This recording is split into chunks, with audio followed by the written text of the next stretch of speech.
Hi, everyone. This is Aaron Masliansky, the host of Inside the SCEV. Today, we're going to have a really interesting interview with some people from the Metropolitan Water Reclamation District at the O'Brien facility at Howard and McCormick in Skokie. We're going to learn about how they protect our environment throughout the entire Chicagoland area. And just to remind everyone that I am a real estate agent at Dreamtown Realty in Evanston. You can learn more about my real estate work at aaronmasliansky.com. Now, let's start the show. Welcome to Inside the SCEV, and I'm your host, Aaron Masliansky. Today, we have an incredibly special episode. We are at the O'Brien Treatment Facility in Skokie, Illinois at Howard and McCormick. I'm sure a lot of you want to know what's going on here, who runs it, and how it helps our community. And so I really appreciate the opportunity to be here. And today joining us is KImberly Du Buclet, who is a commissioner with the Metropolitan Water Reclamation District.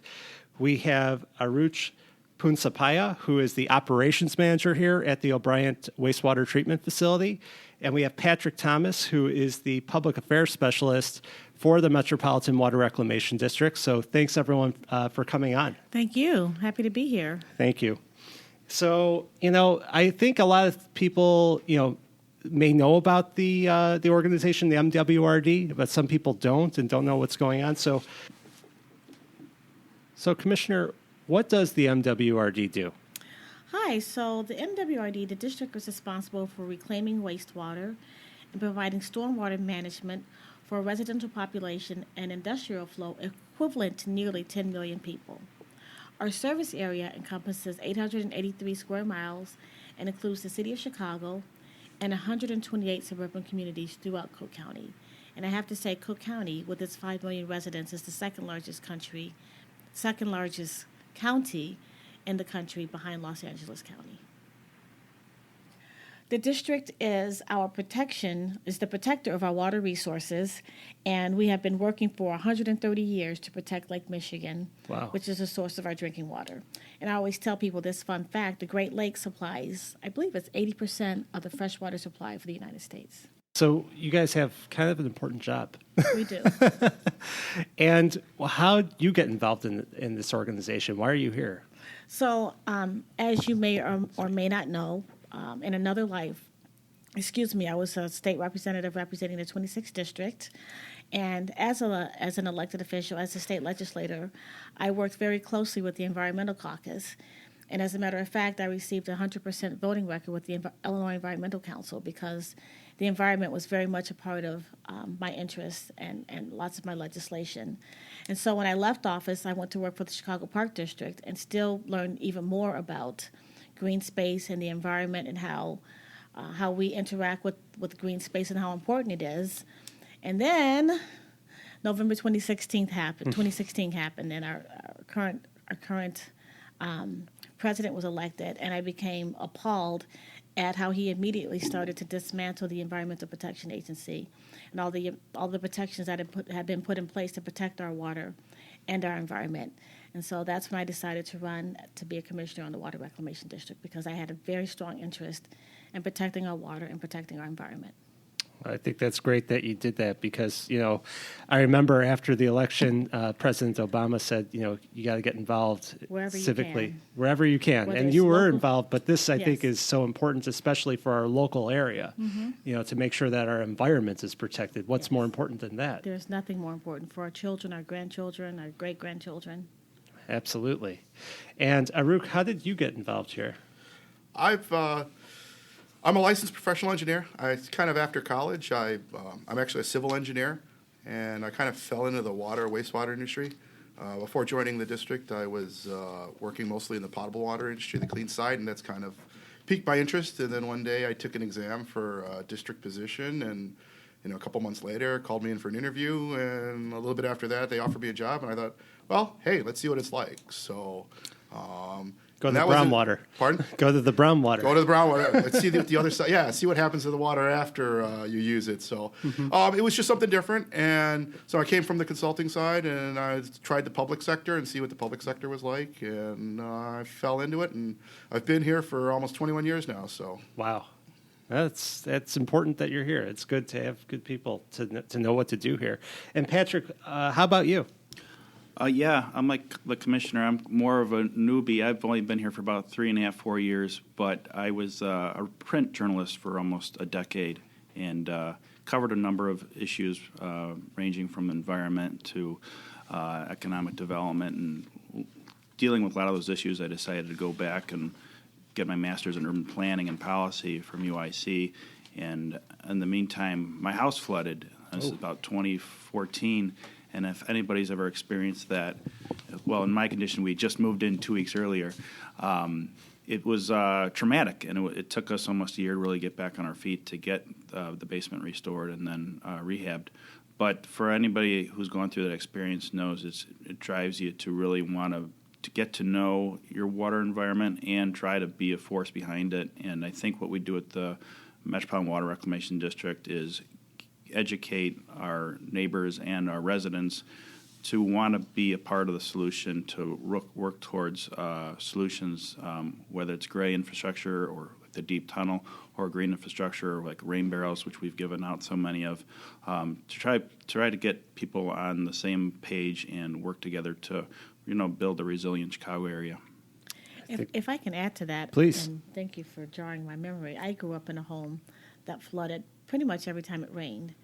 And when I tell people that, I say, well, did you live near a river or did you live near the lake? And I said, nope, I lived in the middle of the city. And we just lived in an area of part of the city that just was very prone to flooding.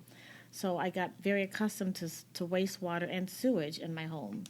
And I didn't really know that. I thought that was kind of normal because just about everybody in my neighborhood's home flooded. And I didn't realize that was normal until I became an adult and started, visiting, talking to other people outside of my neighborhood. And then finding out about what the Water Reclamation District does and understanding that there are things that we could do to prevent it, like building tarp. Right. Well, I think that's, one thing that people don't realize that's underneath our feet, about 80 feet down, is the deep tunnel project. And, as a local real estate professional, people always ask me, does this house flood or has it flooded? And what's interesting is, you ask people, and a lot of the houses in the area have flooded at some point. But in the more recent history, there hasn't been as many floods, and I think part of it's because of this deep tunnel. So, who can talk to us? Who would like to talk to us about what this deep tunnel system is and how big of a massive engineering project it is? Yeah. So, yes, it is a very large project, and it's actually still ongoing. So, in the late 60s, the district started the planning stages of the deep tunnel. It's actually TARP is the official name, the TARP, the Tunnel and Reservoir Plan. Mm-hmm. So we spent probably the better half of the end of the 20th century doing the tunnel side of it. So the planning started in the late 60s. In the mid 70s, construction started of the deep tunnel, with the first sections of the tunnel going online in the early 80s. And that's when the area started seeing, the rivers started seeing an impact of the effectiveness of the tunnels. The water started getting better. We stopped having these combined sewer overflows. So the tunnel, we built 109 miles of tunnels as the first phase of TARP. And the last sections of tunnels were completed in around 2006.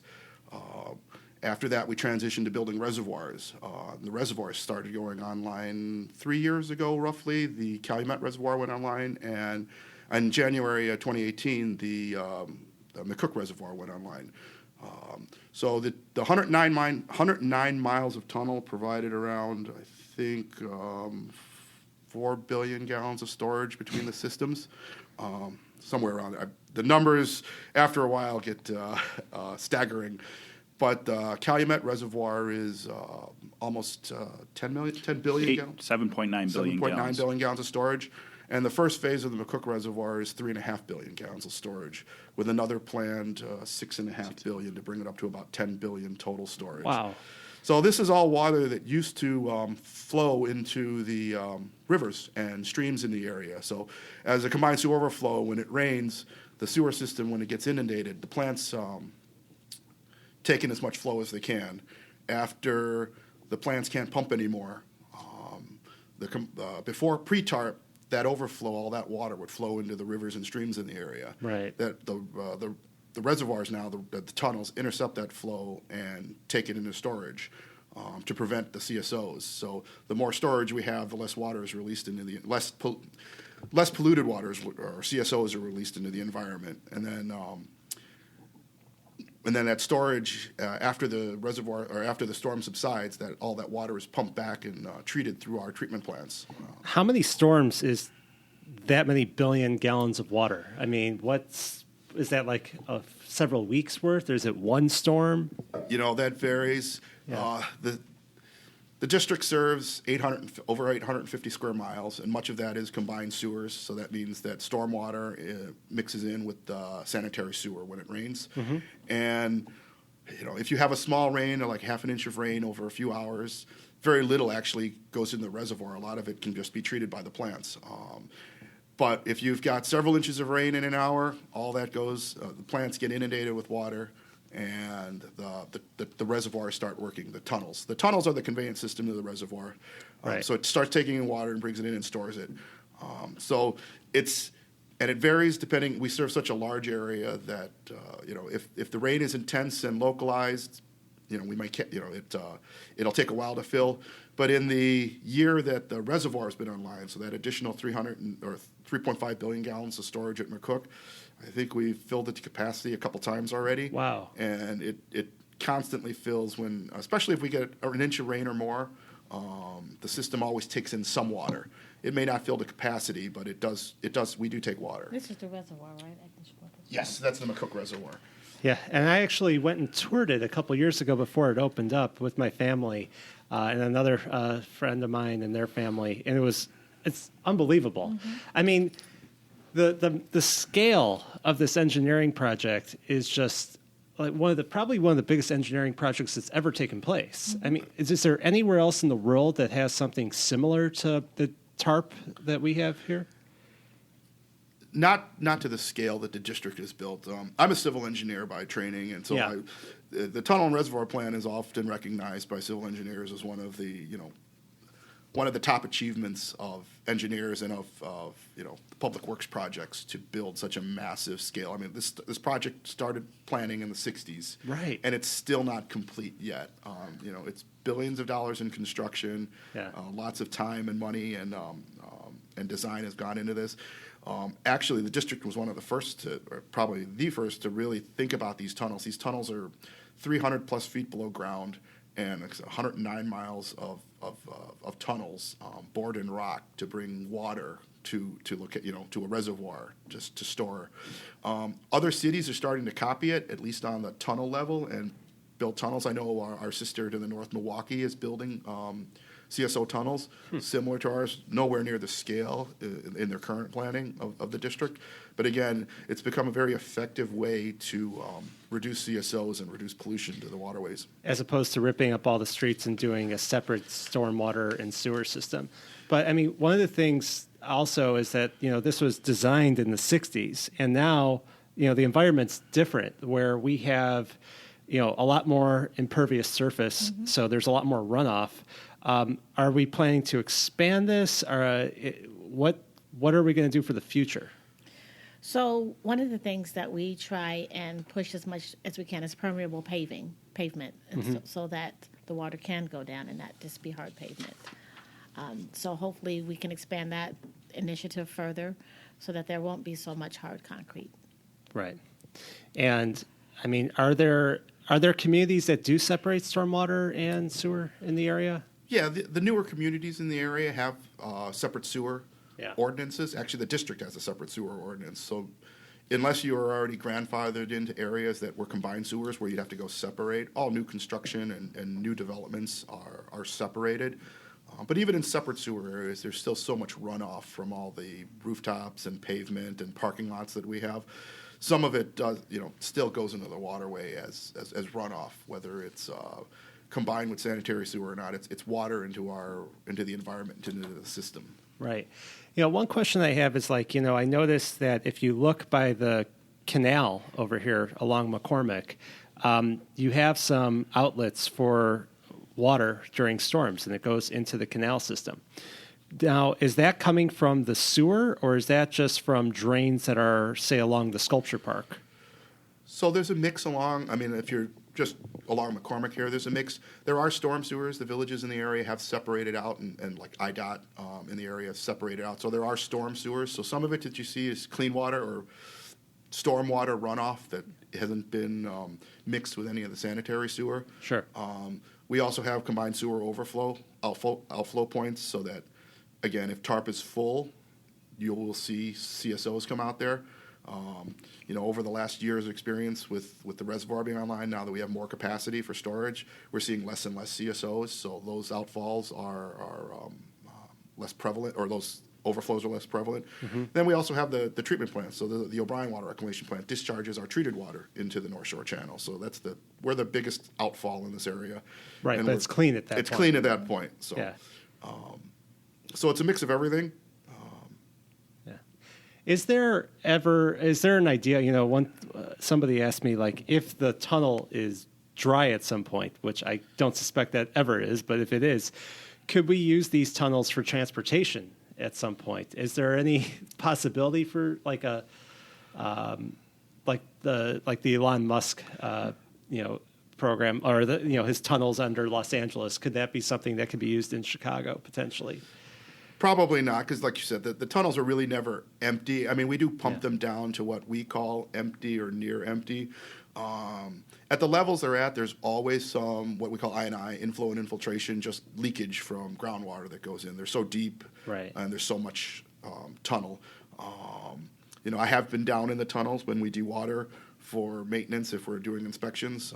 We rarely take them out anymore. This was, 10, 15 years ago before the last sections went in. During construction, we went and took a look at them. But they're never, they're dry enough that they can walk in. And we have contractors now where we isolate sections where we can as they're connecting the reservoirs. Sure. But I don't think it's practical for transportation necessarily, because when we do use them, they do get filled, and depending on how much water is in there, it'll take weeks or sometimes or more to dewater.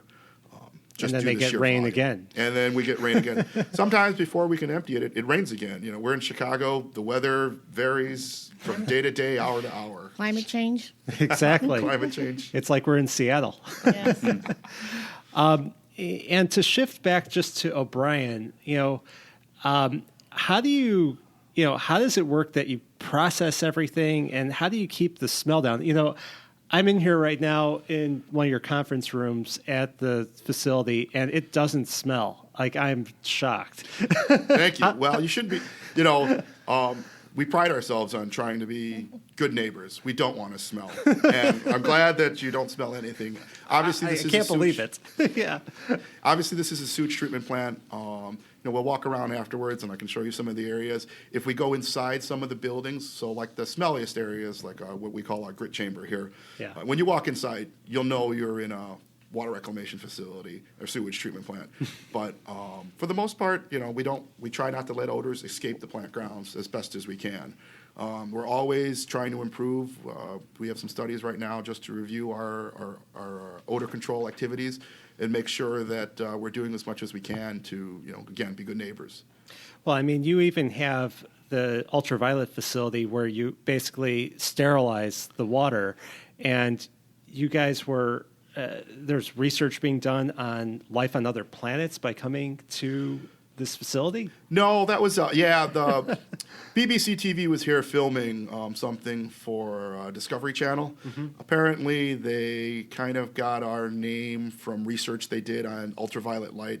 They were filming a documentary on the TRAPPIST-1, I say planet or solar system that's, I don't know how many light years from Earth. So they were just interested in the ultraviolet light and what it does to organisms. So they figured they'd come in and do a little segment on us and see what UV disinfection is about. Currently we are the largest UV disinfection facility used in wastewater. So it's kind of, it went online in 2016. So it uses a lot of new technology. UV's been around for a while, but the current UV light bulbs in the system that's in place has only been around like 5 or 6 years. And a lot of wastewater utilities are switching over from chlorine gas or sodium hypochlorite to ultraviolet light. for their disinfection. Is that were you using chlorine before? This plant was not disinfecting prior to this, so this was a change in our operating permit that required us to disinfect. So we chose ultraviolet disinfection as the process instead of trying to use sodium hypochlorite. We felt it was a little safer. Plus, it also fit within the footprint of this plant better. It's a lot more compact than a chemical disinfection system. Plus, it doesn't. So we don't also have a reliance on bringing chemicals into the plant and dosing into the water. So there's no byproducts. It's very clean and efficient. Are the other plants also using UV, or are they using chemical? No, actually, we're the first plant in the district to use UV disinfection. The other plants, so there's 4 other plants that disinfect within the district, and they're using sodium hypochlorite, which is like a bleach. It's a very strong bleach to do disinfection. It's kind of the old. Some of them have been disinfecting for years, as it was required in their permit. And it's kind of, I don't want to say it's old technology, but it's proven technology. It's well done, and we're very used to doing it. And we can do it efficiently. O'Brien, we're trying something new. Again, new technologies. Again, changing with the times and seeing what else we can do. Well, I just feel like that in a way the MWRD is on the high tech of, environmentalism by cleaning the water that way here, and hopefully it's an example that can be replicated. Maybe cheaper, better for the other facilities and throughout the country would be great. I mean, and I imagine that uses quite a bit of electricity. And I see in the back there's a lot of transformers and whatnot. So is that in order to be able to power this facility? Yeah. So like for this facility, we run on electricity. So we're one of ComEd's largest customers in the area. And in general, I mean, this plant uses probably about 7 megawatts of electricity on an average day, and we can peak out about 10 megawatts of usage, mostly to run our pumps and blowers, what actually pumps the water out of the sewers, and then the blowers, we provide air to our secondary treatment process, and then just, the electricity of running basically an industrial facility. Right. So I guess briefly, what is the process to get raw sewage to be clean? So we're going to tour this, right? So you'll get to see it. Yeah. Okay. But basically, we are. This is a a traditional activated sludge plant with primary, secondary, and tertiary treatment. So what happens in a nutshell is we pump the water out of the sewers. We have 3 big sewers that come here.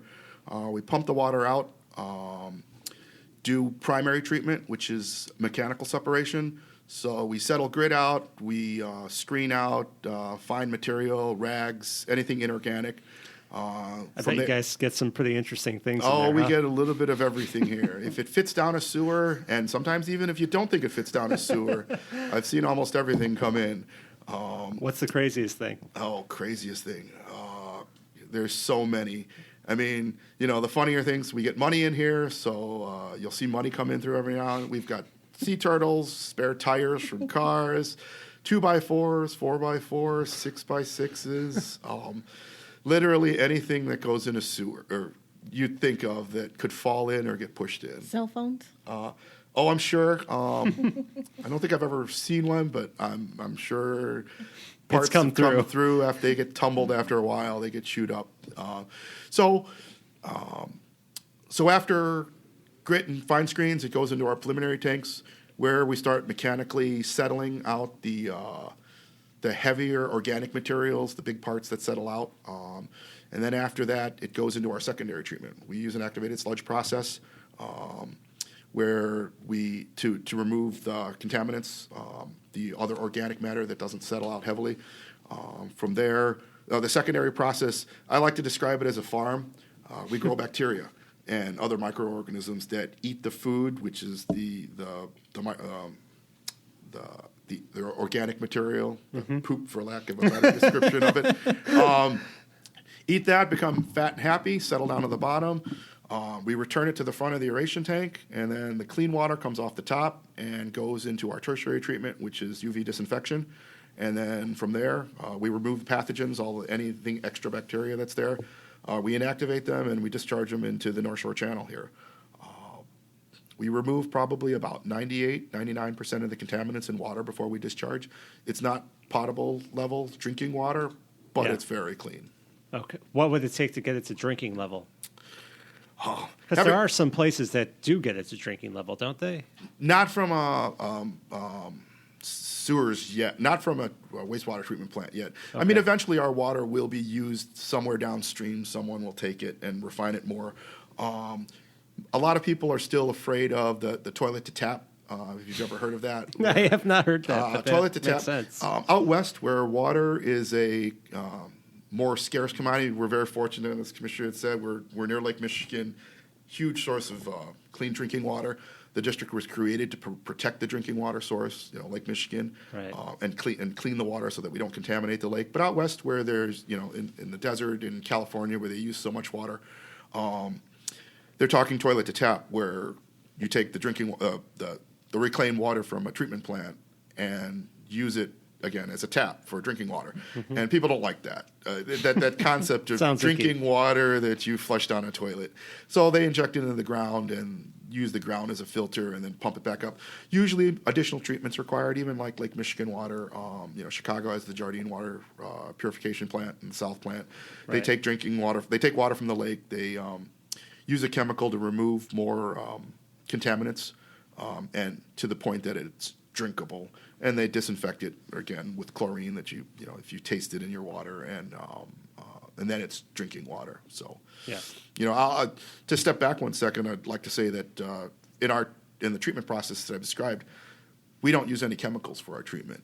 It's all it's a biological process, so we don't inject any additional chemicals for treatment. Again, just like a farm, you're growing, whether you're growing vegetables or you're growing bacteria, what's the difference? Well, it's like a septic field, but on a massive industrial scale. Certainly.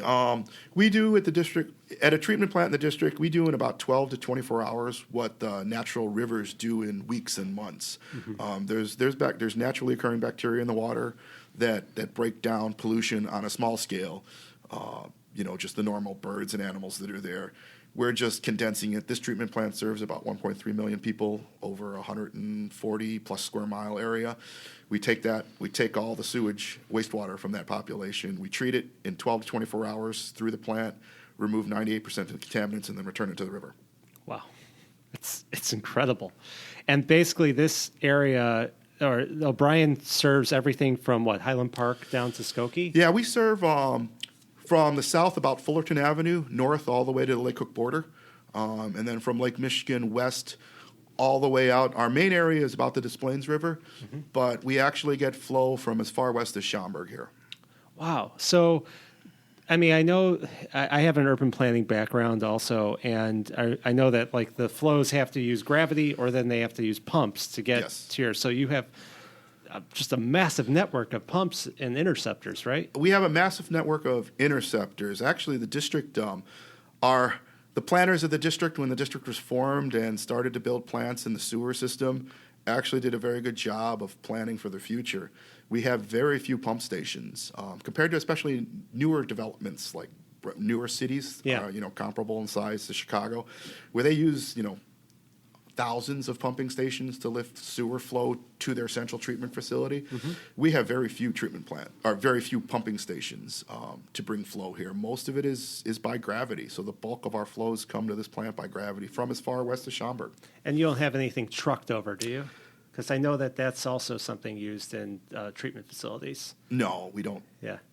I remember when I went to University of Illinois in Urbana-Champaign, and one of our projects was to try to figure out what makes the most sense for a community to truck, for Champaign and Savoy, if they should truck it or build an expansion of a facility. And that didn't seem like that's something that's done here.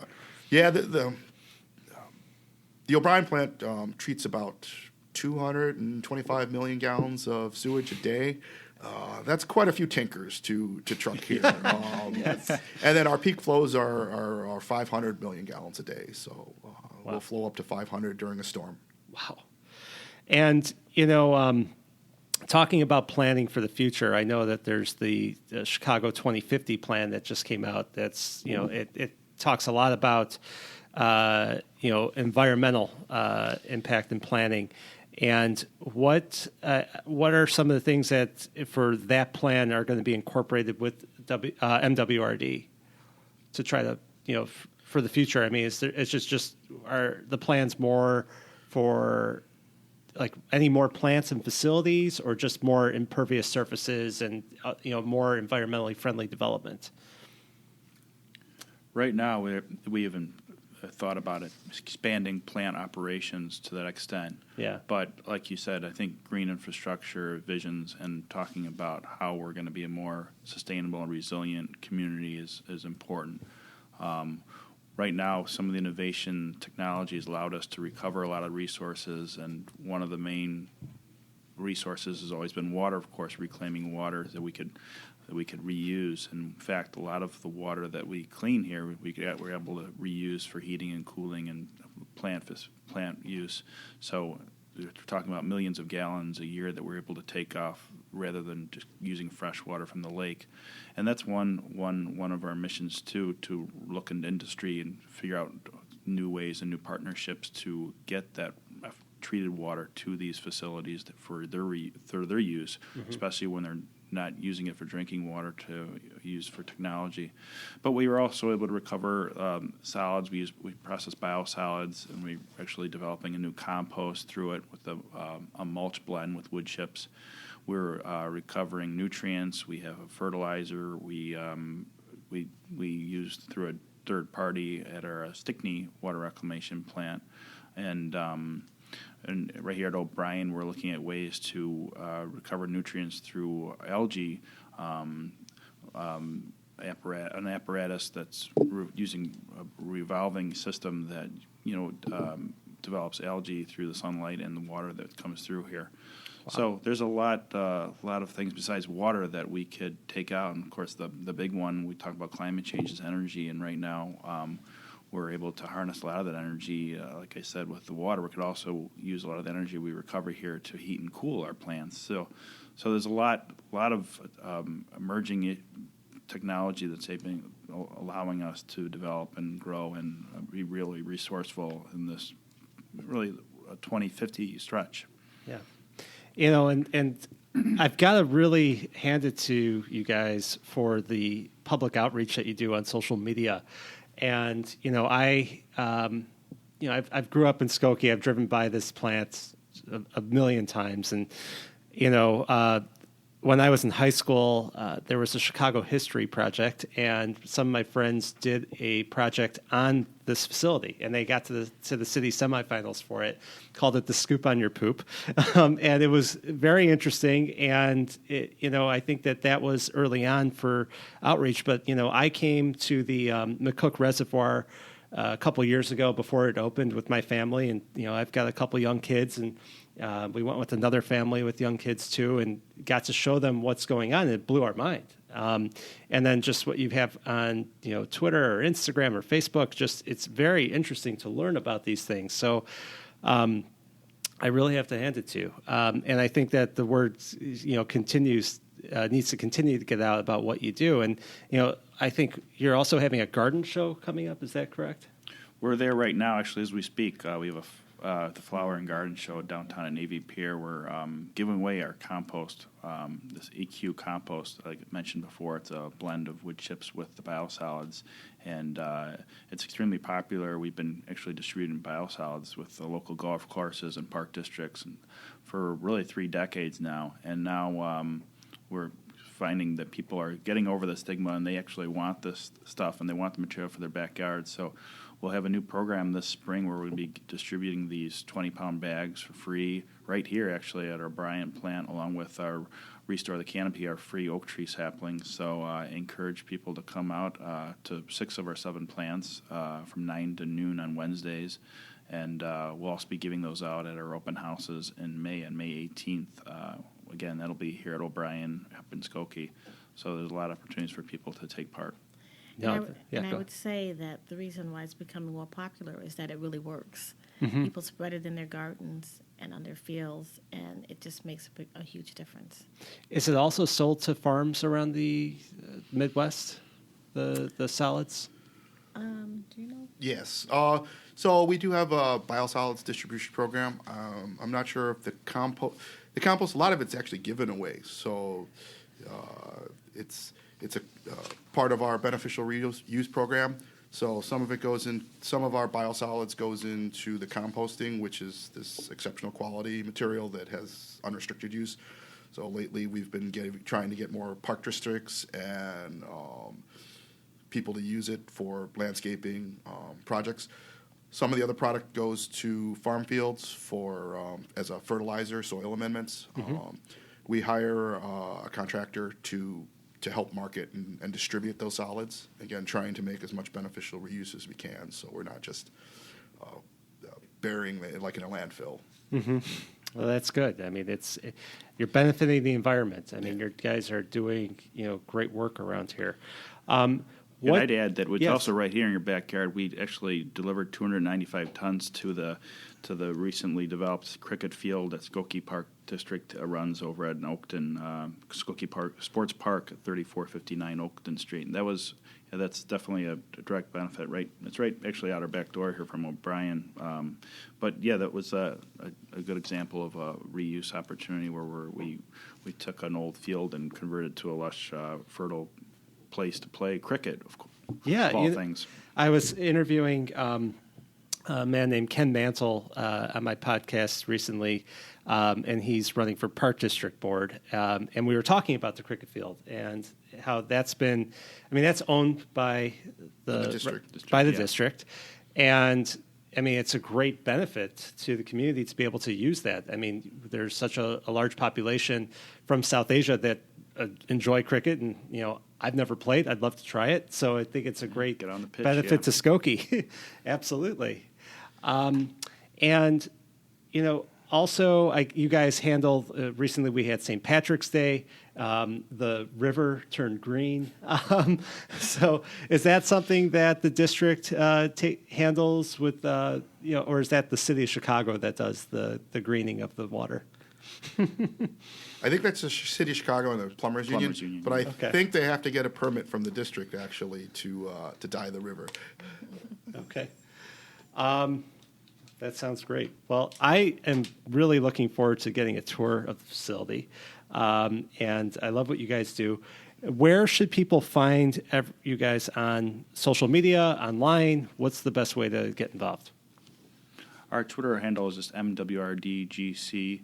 We're on Facebook, the Metropolitan Water Reclamation District, the Greater Chicago. We're on Instagram. We are on LinkedIn. You name it, you could find us on all social media platforms. And we're happy to serve the public. And if you have questions or want to get out to see us for a tour, we do tours almost every day at most of our plants.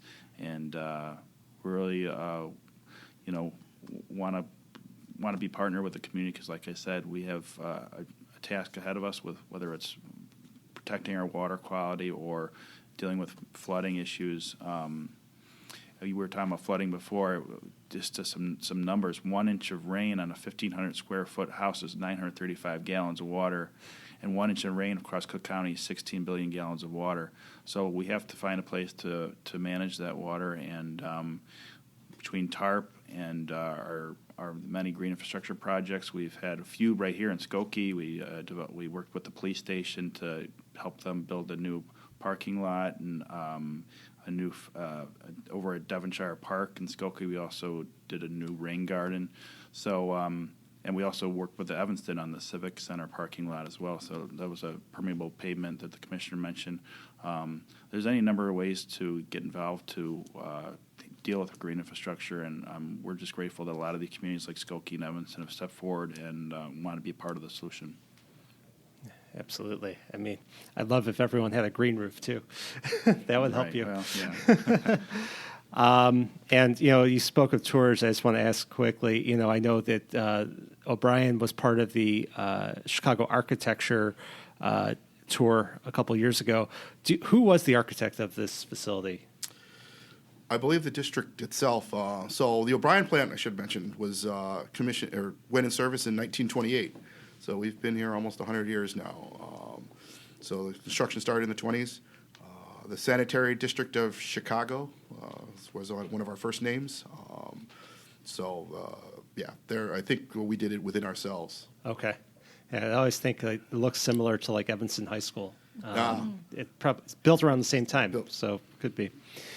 Well, thank you so much for letting me come into your building.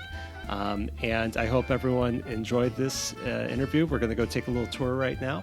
And please subscribe. So thanks again. Thank you. Thanks for having us. Thanks for having us on, too. It's a pleasure.